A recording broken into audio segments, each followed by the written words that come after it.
Extrait du livre Les temps prééternels de Arshaka. Ayant trouvé en nous la flamme secrète qui brûle depuis des âges, nous devons la porter aux quatre points de la terre afin que s'embrase la nuit. Il nous faut apprendre à ne juger personne, fût-ce au nom de ce qui nous paraît le plus haut. L'horreur où nous sombrons aujourd'hui est signe que nous sommes capables d'une plus haute extase qu'hier. Les goulags et les charniers et les villes vampires où s'affole la vie de ce siècle, avec leur tenaille qui broie la dignité humaine et condamne l'esprit à la boue des cloaques, avec leurs devises mensongères, avec leur chantage, leurs orgies et leurs crimes. Tout ce dédale est un cauchemar où l'homme s'englue, s'aveugle et s'abolit. Tout cela est le négatif d'une réalité de lumière d'autant plus intense qu'il est, lui, plus hideux, car notre capacité de joie est à l'exacte mesure de notre capacité de douleur et de dégoût.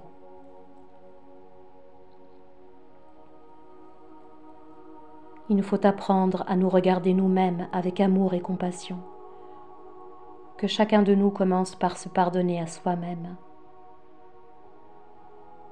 Il faut savoir qu'un jour viendra vraiment où il n'y aura plus ni haine ni guerre, et où enfin libres, égaux et fraternels tous les êtres se connaîtront Dieu et seront un.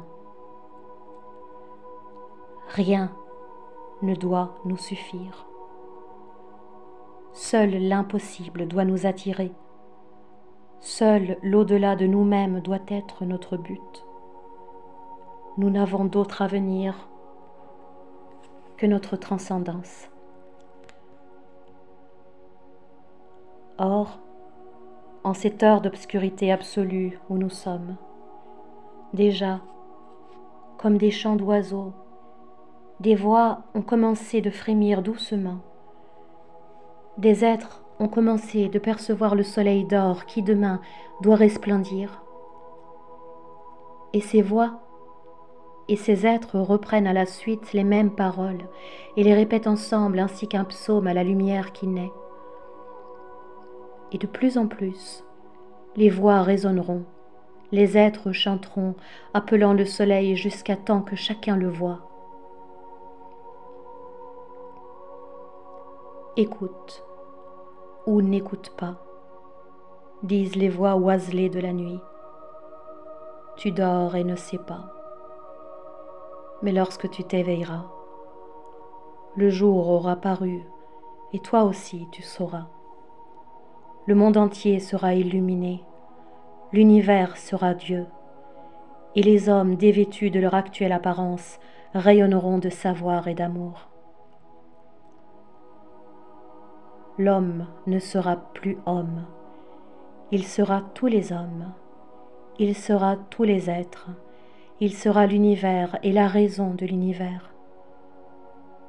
Nos vilainies et nos triomphes, nos races et nos castes, tout s'expliquera alors et tout s'évanouira en notre vérité. Soudain, nous connaîtrons que nous n'avons jamais été que Dieu. Sans quitter l'espace matériel, nous verrons Dieu là où, aujourd'hui, nous voyons l'univers. Car l'univers est seulement la façon dont l'homme perçoit Dieu, et cette façon sera dépassée. Il y aura un moment où, spontanément, nos yeux commenceront de voir autre chose, de distinguer des vibrations, de percevoir des couleurs, de pénétrer en des dimensions dont nous n'avons pas idée. Un moment où les formes changeront d'aspect, où ce que nous voyons aujourd'hui prendra vraiment pour nous une autre apparence, plus secrète et plus vraie, où ce que nous appelons l'homme, le monde, l'espace, le temps sera entièrement différent. De nouveaux sens s'épanouiront en nous. Une nouvelle conscience s'emparera de notre être et nous transformera en océan d'amour. Au milieu de ce qui nous est familier, nous serons saisis par l'inimaginable. Un jour viendra, tout doucement, où, sans que nul ne s'en avise, les rues des villes commenceront de s'emplir d'hommes conscients de Dieu, d'hommes unis à lui dans leur conscience.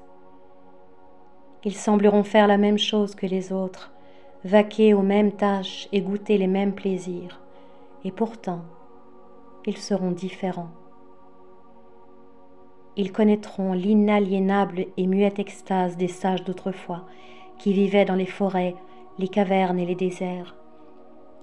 Et même cette extase où tout s'illumine sera en eux plus grande qu'elle ne le fut jamais. Mais ils vivront parmi les hommes, mêlant aux fleuves humains l'onde neuve d'une race à venir. Sans qu'on y prenne garde, de nouvelles notions se répandront, de nouvelles manières de considérer le monde et de le gouverner s'introduiront. De nouvelles formes d'art ouvriront en nous des portes encore scellées, et avec une lenteur irrésistible, nous imprégnant sans rien omettre, l'immense marée de Dieu nous bercera de son envoûtante psalmodie intérieure et nous recomposera. Tout est gouverné par une volonté qui sait et qui voit, et de ce fait écrit dans la langue de la matière la beauté de l'esprit. Alors, nous sentant fondus enfin dans l'immensurable courant de la création universelle, y participant consciemment et volontairement, aspirant à traduire toujours plus de conscience et de divinité dans le concret des formes innombrables, nous connaîtrons le sens du monde, et notre vie entière baignera dans la lumière et la joie de cette connaissance. Une aurore nouvelle pointe au fond de nos cœurs. Ô temps prééternel, vous voici donc venus